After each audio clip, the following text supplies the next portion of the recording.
I love you guys.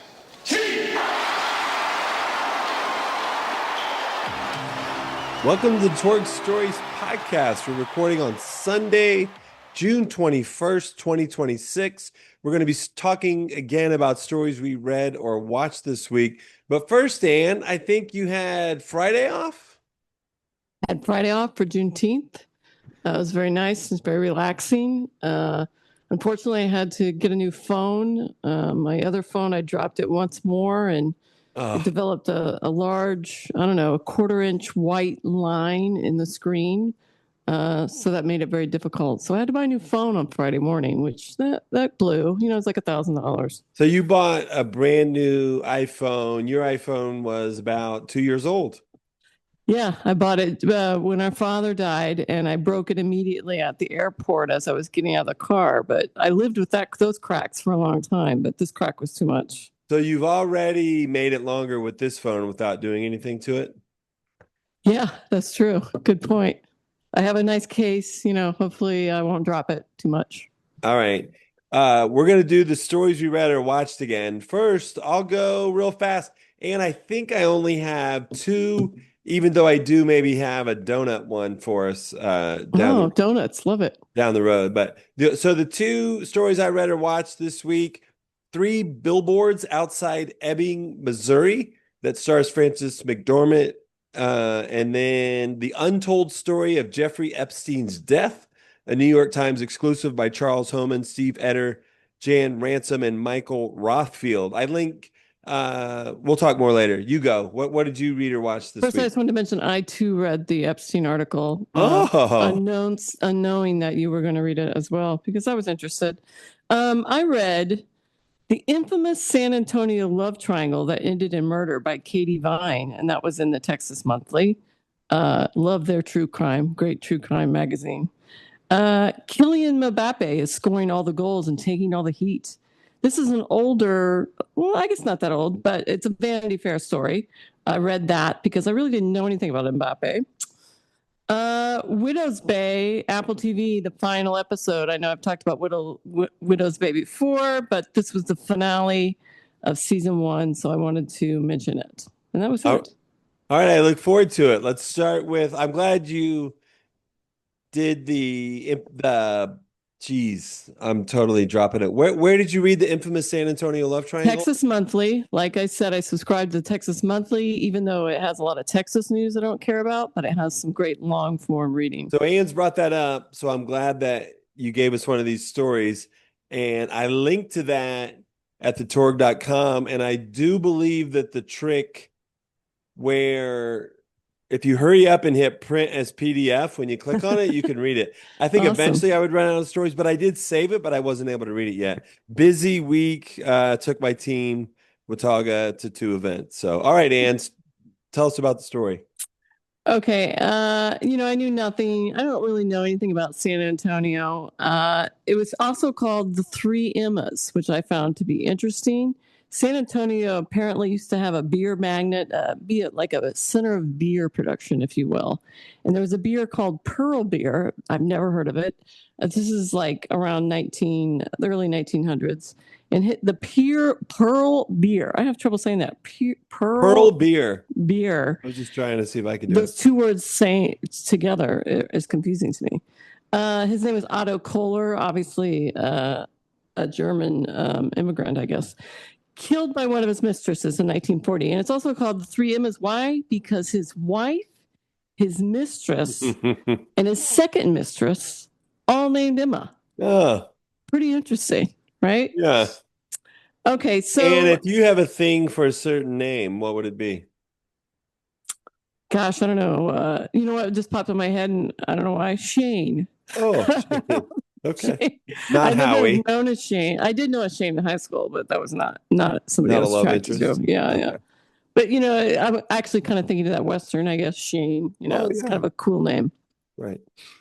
Okay, so his wife basically suffered from a nervous disorder. Never left her room. Was locked away. Was helped by a doctor who seems kind of shady to me. Upon reading it.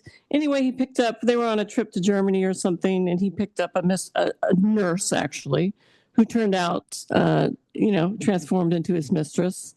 And then later, that same nurse had another friend who also became, I don't know if she became the mistress right away or just later after he dropped the first Emma, or second Emma. So I'm not sure about that. Anyway, the Emmas think they're getting dropped. They're going to lose their house. They're kind of upset.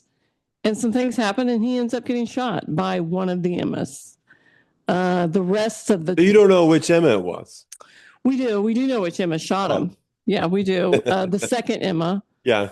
Who had a German last name like Bogmeister or something like that. The nurse.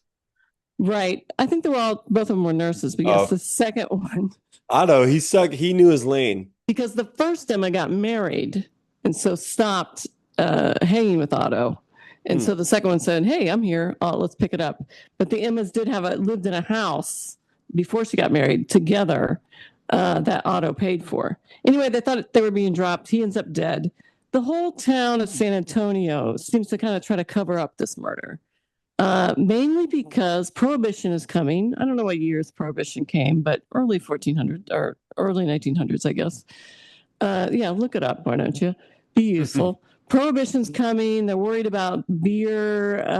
People trying to curb their beer industry, which was a big deal for San Antonio. So they let one of the Emmas kind of go. They were like, sure, go. You're free on bail. And they let her skip. They let a guy who they found at the scene just walk away. Nobody questioned him. Nobody knows who he is. Did he have anything involved in it? And eventually the Emma who did shoot him actually was like, hey, you know what? I don't want this covered up. I want a trial because they're dragging my name in the mud. I got this bond that's out for me for this getting kicked to the curb. So she gets in jail. She has a trial and she gets a lot of sympathy and they don't really question her heart and she gets off and she gets clear. So basically I thought the nice twist to it was that the wife, who was locked away with a nervous disorder, suddenly reemerges into society. And she becomes the president of the Beer Association, brings all sorts of fortune to San Antonio, is honored. It just makes me question, was she even ill? What was her husband doing to her? And another payoff we get is the site of the Pearl Brewing Company, which was that beer, is now a mixed-use site, very popular. And what comes up but the best hotel in San Antonio, Hotel Emma, which you mentioned in a previous podcast. And it's named for one of these Emmas or the Emma saga? I think the mom, or not the mom, but the wife who brought a lot of greatness. And I think she like donated a park, she did a lot of good things. So I think it's named after her, but they have cocktails, called Murder Emma, things like this. So they kind of play on it a lot. So I found that a pretty interesting story. I didn't know anything about it. But true crime, always interesting to me. So good read. Prohibition, 1920 to 1933. Yeah. What were they thinking? That's a 13 years. I didn't know it was that long. It was like 5 years or something. Coach Epps and I on the bus to Winston-Salem, I was asking her what the allure of true crime is. What's the allure? Why is it so popular? Why are you so fat? You're subscribing. There's a lot of twists and turns, and there's a lot of darkness, and it opens up psychology of people. I think that's the interesting thing. So a lot of women think, it's about, we always have this fear of being murdered and stuff, and so it's like examining that. I don't know if it's like that, but maybe a little bit. So moving on to my story, 3 billboards outside Ebbing, Missouri. That's kind of surprising for a film that's been nominated for 7 Academy Awards and won 3. It's sort of surprising you haven't seen it. And it doesn't appeal to me very much. I remember the previews when it got released, and it didn't seem like something I wanted to see. I like the actress. The actress is great, Frances McDormand. But it didn't really hit me. Is it about her dead daughter? Or what is it about? So just the brief setup. Frances McDormand is a mom whose daughter was raped and killed. Right. And also burned. We don't see that, thank goodness. I don't know about thank goodness. I'm glad that. Yeah, we don't need to see everything. Yeah. Woody Harrelson is the town sheriff. He has cancer. Sam Rockwell, do you know him? Yeah, I love Sam Rockwell. Boy, because he was great And he's also great in The Green Mile. He's a despicable guy in prison. Why? How do you know Sam Rockwell? He's in a lot of little things. He's always like this guy who's in things. He was in White Lotus when they were in Thailand. He had a great.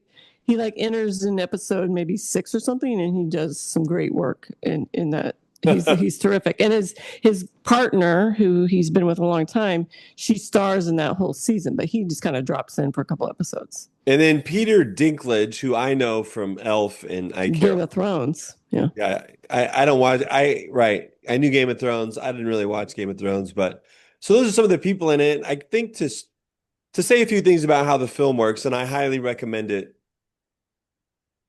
The writer, I forget who the writer is. Did I even write that down? But he saw a billboard, some pictures of some billboards that inspired this. But Frances McDermott's character is unhappy with what the police are doing about the murder, the rape and murder of her daughter. And so she pays for these three huge billboards. One of them says raped while dying. They're red with black letters. The last one calls out specifically Woody Harrelson, who's the sheriff. So that's kind of her way of getting it started. And then there's this book called Save the Cat, which is to me the most popular screenwriting book there is. And in Save the Cat, I think they tell you that a character should early state the theme out loud. And that happens in this film. The theme is violence begets violence. And so it's a really violent film. It actually looks and feels like No Country for Old Men to me. Different writers, a lot of different actors. Woody Harrelson is in that too. But I don't think I'll go deeper into the story, but I love it. It's the third time I've seen it. Well, your description makes me think I do want to see it. It's directed and written by Martin McDonagh, who's a hottie, it looks like to me. So You're just seeing him for the first time? Yeah, I've never seen him before. Know. I looked at him and I was like, why am I going to bring this guy up who I don't know at all and I don't know any of his movies? The only other movie I do know is In Bruges, which it's hard for me to say, but it's a town in Brussels. I've heard of it, but I didn't see it. He was also born in 1970, Bill. You're your age. I'm sorry, guy. Set in Sylva, North Carolina. Oh, really? But it's Ebbing, Missouri? Yep. So you mean North Carolina is where it was filmed? Is that what you're saying? Yeah, that's what I'm saying. I'm saying, sorry, saying they shot it there. Beautiful. Sylva's pretty cool. It's west of Asheville. It's in between Asheville and the casino we used to take our dad to in Cherokee. You would drive by the exit for Sylva. Dad kind of made friends with this art studio owner in Sylva. Oh, well, I think maybe he wrote a book about mushrooms or something, and I bought the book and whatever. Dad could be surprisingly conversational with strangers sometimes. Right. He was gregarious. I mean, one of the things, Happy Father's Day, Dad, to our dad today. Oh, yeah. Happy Father's Day to you, too. Oh, thanks. Like, for example, we had this 4-on-4 tournament in Winnemac, and Dad thought there should be a program of all the teams. Let's say there's 35 teams playing 4-on-4 over some weekend. And Dad would talk to every team and get all the names and numbers of all the players and make a program and run it off and then pass it around at the 4-on-4 tournament. So he would, he could go out and do that for sure. The title, it came out in 2017. The title, 3 Billboards Outside Ebbing, Missouri, is totally my kind of title. Right. Yeah. It's a good title. I like it. Like Hurricane Sandy, I crazily have had 3 pictures that appeared in a art gallery exhibition. I can't remember if it was in Connecticut or New York City, but that's how I named all my pictures. It was just like trees down on Magdalene Road. You know, so I like that really literal, specific detail. I guess you're not going to watch The Green Mile that Rockwell's in. I don't know. I think I might watch the Billboards before I watch The Green Mile. I actually know somebody's daughter who works in billboard sales, and it's made me more interested. I look at the billboards now, and I look at who's the company doing the billboards, that kind of thing. Yeah, so I think the Torgersons wasted billboard money for Megan Torgerson Real Estate. Oh, you put on a billboard Yeah, for Megan had Megan? a billboard. It was a rotating Oh, billboard, which I was kind of against. You know, what? it was digital, so it changed. Mm. So So it only briefly I appeared didn't think it was up there long enough for anybody to really take in what it to said. register. Whereas Yeah. if you're sitting in traffic and the billboard's not changing, now we got something. Well, I think the best billboards to me are the billboards that say, in a mile, there's a McDonald's. Those are the billboards I like. Yeah. We were hoping that you were here on vacation in the high country and needed a realtor. Right. I get it. Yeah. So McDormand, I mean, I hate to hypothesize too much here, but she grew up in Illinois. She was adopted. The people who adopted her changed her name from Cynthia Ann Smith to Frances Louise McDormand. Well, how old was she? Not old.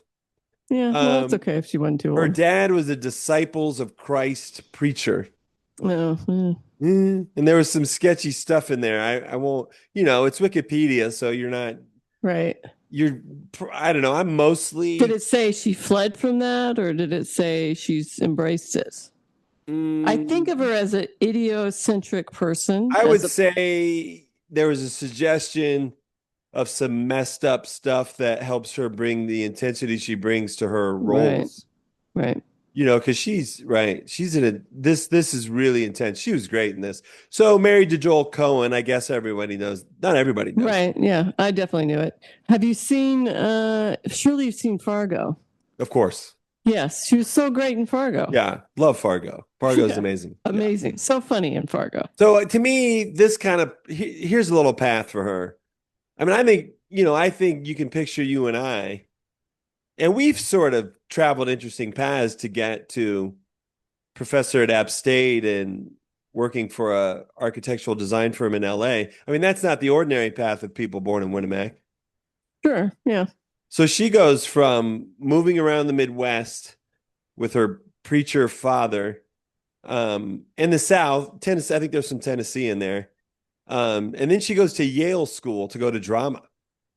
Well, that's a big deal. She gets a scholarship. What's going on? That path is pretty interesting.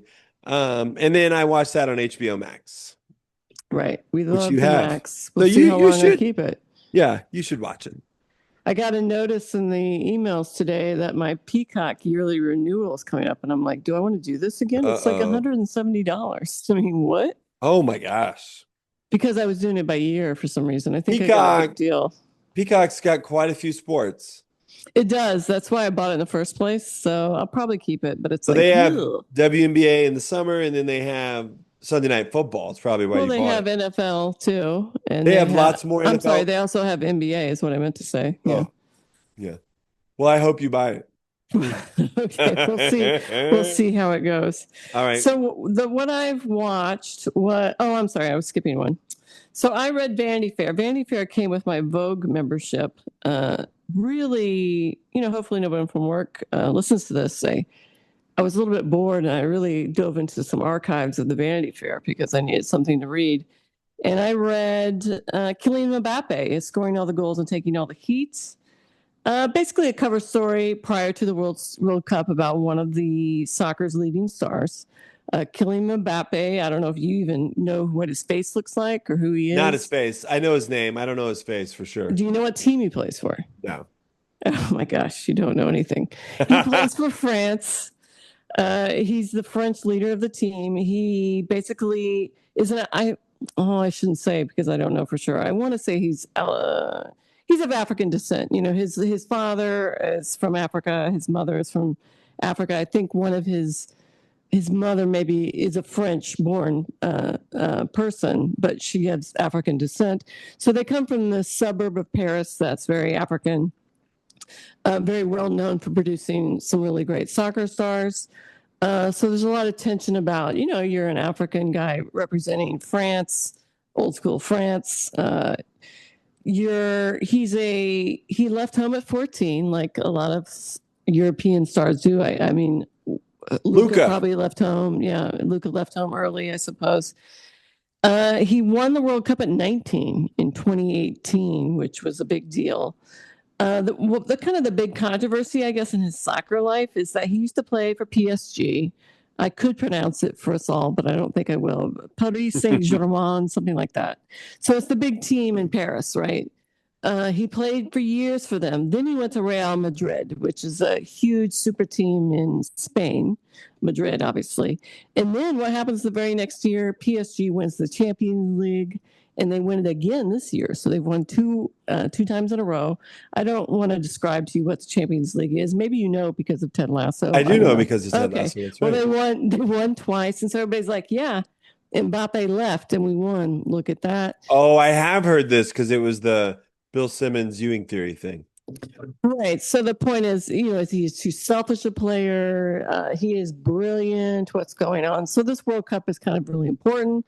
France is a big team in this World Cup. I got my hair done on Saturday, and we talked about the World Cup the entire time. My hair person is a guy, a man from uh, Armenia, and he's big into soccer, and he had a TV there. And I was like, "What's this TV here for? It was never here before." And he's like, "We're watching the World Cup." And I'm like, "How are you watching it? Did you subscribe?" "Oh no, we're watching it on the free antenna that picks up a Spanish language station." So they're watching in Spanish. I'm like, "Oh, you know Spanish?" No, he doesn't know Spanish. So Same as me. That's how I he's watched. kind of like you. He's watching it telemundo for free. But anyway, he told me France was his favorite team, blah, blah, blah. So, which kind of threw me. Why would an Armenian guy want France to win? But there you go.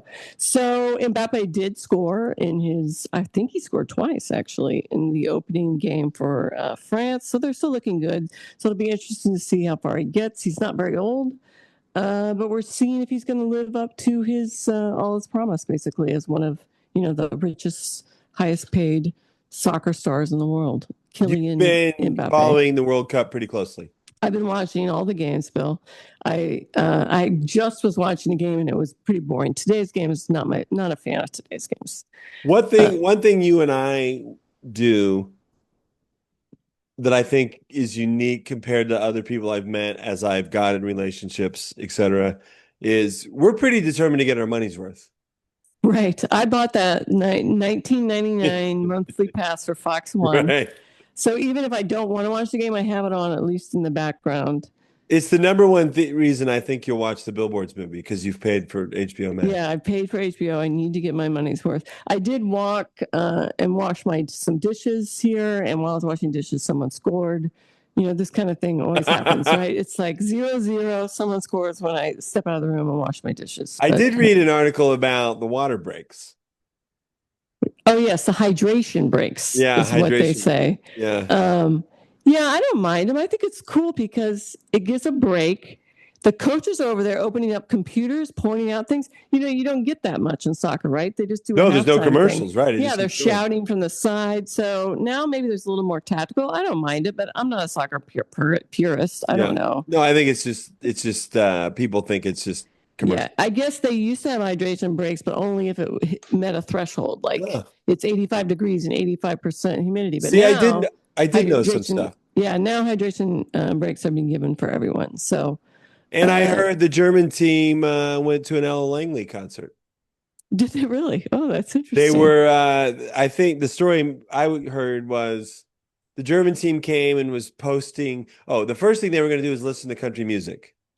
Okay. So then, as they forced themselves to listen to country music, they not surprisingly fell in love with Ella Langley. And they started posting about Ella Langley, and Ella Langley invited them to a concert, and I think they went to a concert. And she happened to be having a concert nearby. I don't know. Yeah, that's all the story I got. Okay, so Ann, you read the untold story of Jeffrey Epstein's death. I thought of you because it was so true crimey. I liked it because it had great video interactions. We got to look at camera angles, security camera footage. We got to see a 3D floor plan of the cells. I enjoyed that stuff. And I enjoyed a detailed program or a detailed itinerary. What do you want to say? A detailed analysis of minute by minute what actually happened. Timeline. Yeah, timeline thing. It's not an itinerary. No one's going on vacation. So I wanted to talk about the way it's formatted. I even learned a new term and I didn't take a note. By the way, I did my work early in the week and it's been quite a week. It's been a distance for you. So it's one of those interactive articles which we've praised in the past. I think the top 100 songs or whatever had that as well. Let's see what we get here. A couple of things in order. we get like a graphic, it's a rendering of the outside of the prison from the sky. And then it automatically, as you scroll, it zooms inside. It shows you a map of kind of the top floor where Epstein was. And then it even zooms in more and it starts labeling like this is where the guard station was. This is where Epstein was. It gives you kind of a 3D tour of the guard hub. And that's kind of like I've been looking at houses because we're hoping to list our house here in July. You can click on those video tours of houses now is a really common thing. So it almost has like a video tour of this floor of the prison. Right. This is actually a big thing in the architectural world, Bill, is we will sell I bet. walkthroughs and renderings of what a place might look like to try to sell what they want. So, yeah, it reminded me very much of that. The article convinced me that there's no conspiracy. The article convinced me that the prison is very poorly run. Dysfunctional. It's understaffed. Staff is working too many hours. They're falling like asleep. Many things that the federal government is in charge of. Exactly. The staff is falling asleep. You think it's going to be some kind of crazy automated world in there, and it's not. It's like I want to say a S show, if you will, if I could cuss. And that seems to be what a lot of these things are. You think it's going to be incredible, and you get in there, and it's like, this is the place where the guards hang out at this rundown desk in the middle of this octagon with these cameras that don't always operate all the time. And this person's been working for 14 hours and they need to take a nap. And so they're going to take a nap right there at the desk. But I did find it very interesting. It also led us into Jeffrey Epstein's mind a little bit. You know, the New York Times interviewed people like his cellmates. Yeah, you're going through the whole thing in one fell swoop. Which apparently wasn't even interviewed by investigators, right. Some of these people. And it's like, of course not, because you know what? The police, the FBI, it's also a shit show. Everybody is not doing a great job. I've praised you for your reading. I think you have our notes open. Do you want to read those first two paragraphs I have copied and pasted there? Hey, everyone, we're taking a quick break from the podcast discussion so I can tell you about my novel, Love on the Big Screen. It tells the story of a bench-warming college basketball player whose understanding of love has been shaped by late 80s romantic comedies such as Say Anything and 16 Candles. The second edition is available on Amazon for $4.99 for the Kindle, $9.99 for the paperback. You can also access the book at our website, thetorg.com. Thanks for listening, and now back to the episode. Late in the afternoon of July 6, 2019, about a dozen FBI agents and New York Police Department officers gathered at Teterboro Airport in New Jersey, waiting out of view of the tarmac so not to spook their quarry. The day before, they received an email informing them that a private jet would be arriving at 5:20 p.m. Attached to the email was an arrest warrant for its lone passenger, Jeffrey Epstein. Returning from Paris, Epstein was making plans on his phone. A trip to his private island in the Caribbean, a documentary interview with Stephen K. Bannon, President Trump's former advisor. When the plane touched down, custom agents boarded to check the passports of Epstein and the plane's two pilots. Then they escorted Epstein into the terminal where an FBI agent and a detective told him he was under arrest. I love that he was thinking about the Caribbean and, you know. He was not. And then it goes on, you know, and this is very much just telling a story. He's really surprised when he sees him. Right. I think he thought he had so many big time connections that it wasn't going to happen. Right. He had so many blackmail material. Like he was just surprised, like, this is bad, isn't it, guys? Yeah. You know, talking to them. And getting thrown in jail would seek the depression on you. I mean, I would have trouble being like, why do I want to live? Why am I wanting to live in here? It's interesting. I think there's a little, I guess I'll ask you. So in the first two paragraphs, they make it a point to establish a connection between Epstein and Trump. What did you make of that? I don't remember it very much. You just read it. No, you just read it. So that's it. Yeah, the returning from so it's like I think that is pretty relevant, but you know, couldn't be further from a Trump supporter. But if I was, I would say, oh, the Times had to bring up President Trump there. You could have brought up, whatever, Bill Clinton or Gates whatever. Yeah. or Bill Clinton. But I think it is newsworthy because of how close Trump is to Bannon, and now Epstein's got, he's doing this work with Bannon. Right. I just think he was close to a lot of people in power across the parties. He was just, I said, Megan and I talked about this article a lot. I said a rare bipartisan issue. Keep the Epstein files. right. Yeah. They all kind of probably agree with it. I mean, there's no doubt in my mind that lots of people in power, lots of rich, influential men did some pretty scary shit out there. And obviously with some women collaborators too. So, It was interesting. You mentioned Epstein being depressed. It was an interesting combination of how, of course, he was depressed. It's not surprising he was at risk to commit suicide, but he also had a way to be really intimidating. And that was surprising to me. I never thought about that. I don't know. What do you mean? I didn't see him as very intimidating. Well, Just that he had all this time to meet with his lawyers, I the guess, and had all guards the were money. on edge because all he had to do was tell his lawyers something happened, and whether they did it or not, there could be a hassle, a court case, charges filed, complaints filed, and they were kind of all on edge of that. And they're actually in a situation I'm a little bit familiar with, in that there's these expectations. So in this case, I'll stick to them. There are these expectations that are impossible. So they're breaking the law and they're not following prison regulations, but they're not doing that because their working conditions are horrible. But they actually are guilty of things if charged. Right. Yeah. I guess I don't want to give him credit for being intimidating. I would just want to be like someone who's has a powerful outside life and has money to hire. It seemed like he's talking to his lawyers all the time just to get out of his cell. Yeah. So even just pause there. Great. I would be using that all the time too. Come see me, lawyers. Total surprise to me.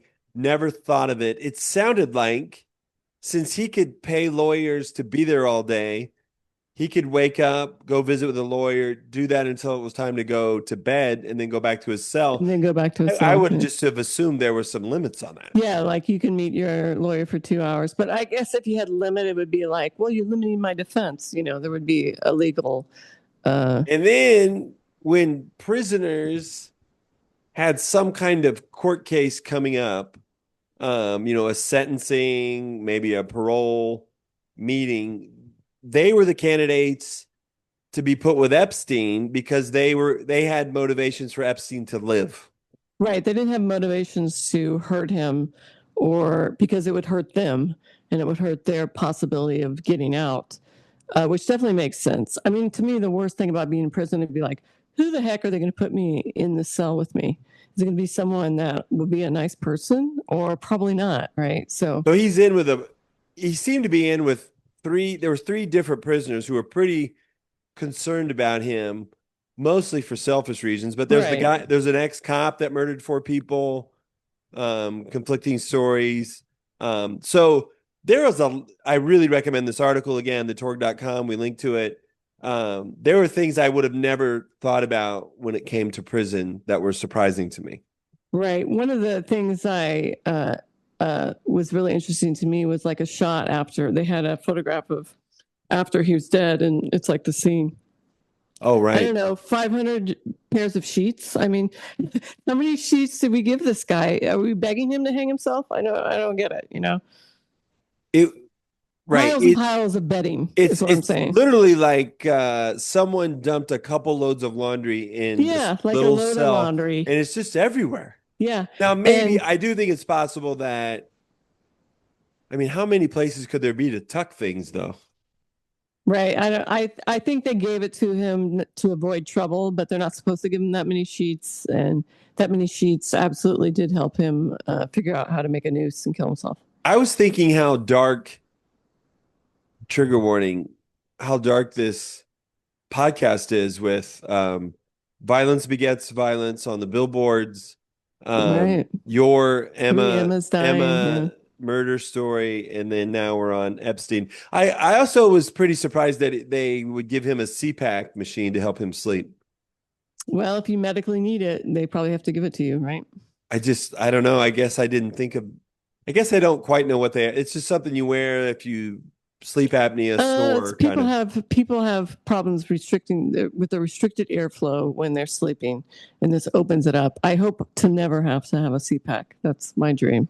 So hearing a lot of experts and the kind of the conclusion that you reached, I'll break it a little bit more numbers. It was like, it's possible there's a conspiracy.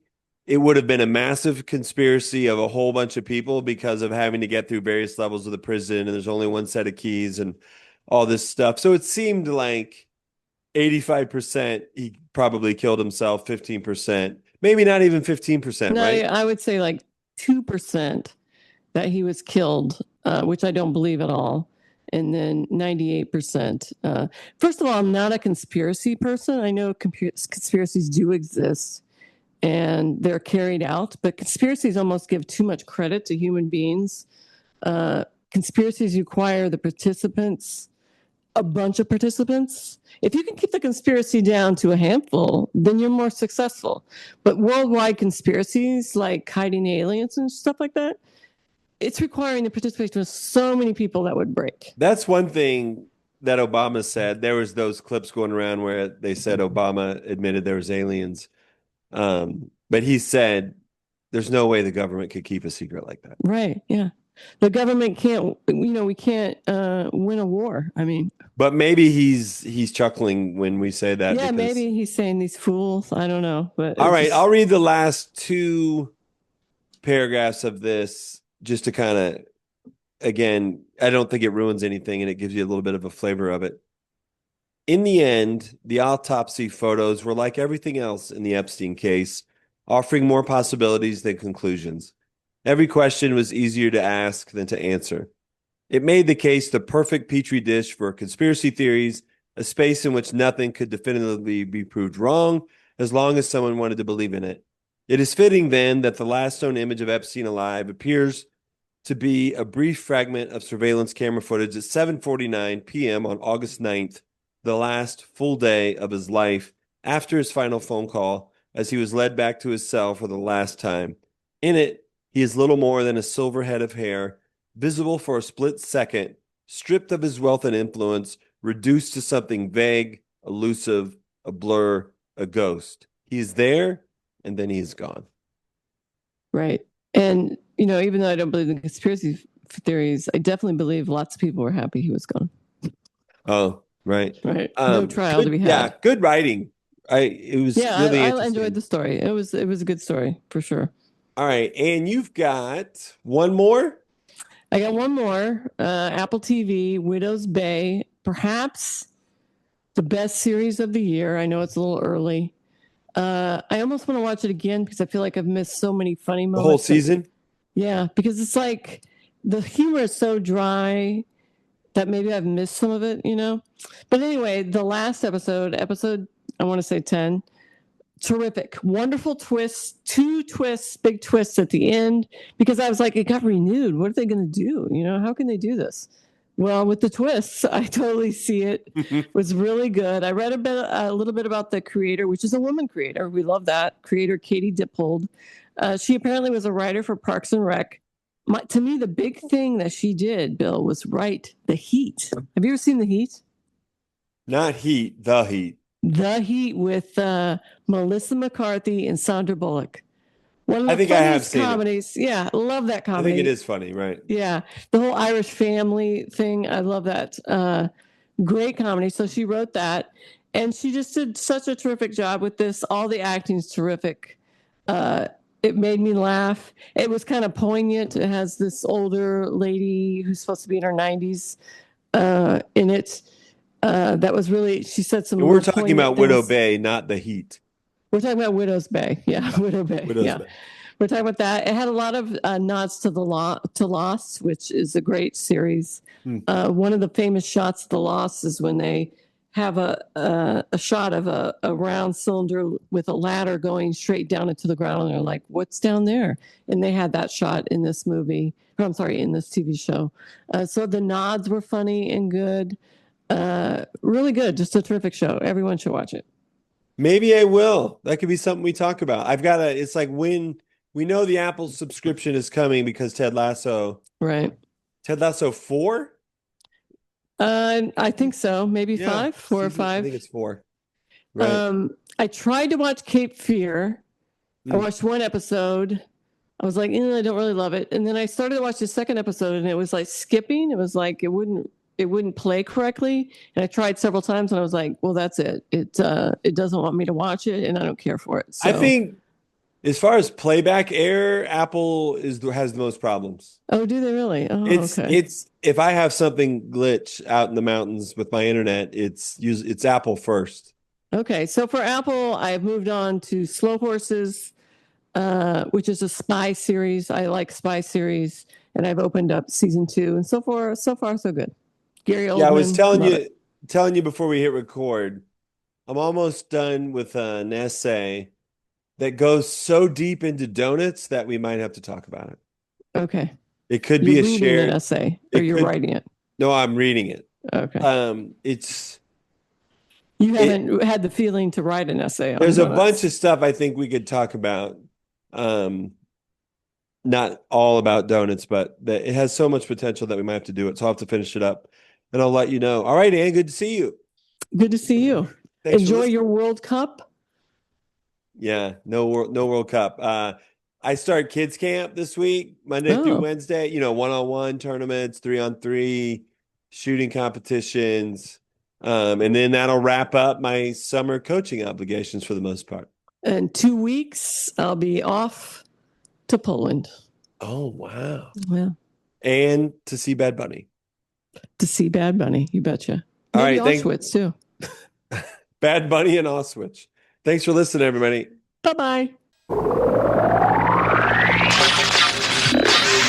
Smart takes the shot, and the Hoosiers with 3 seconds. Go ahead. But what we found out is that each one of us is a brain and an athlete and a basket case, a princess, and a criminal. Does that answer your question? I love you guys.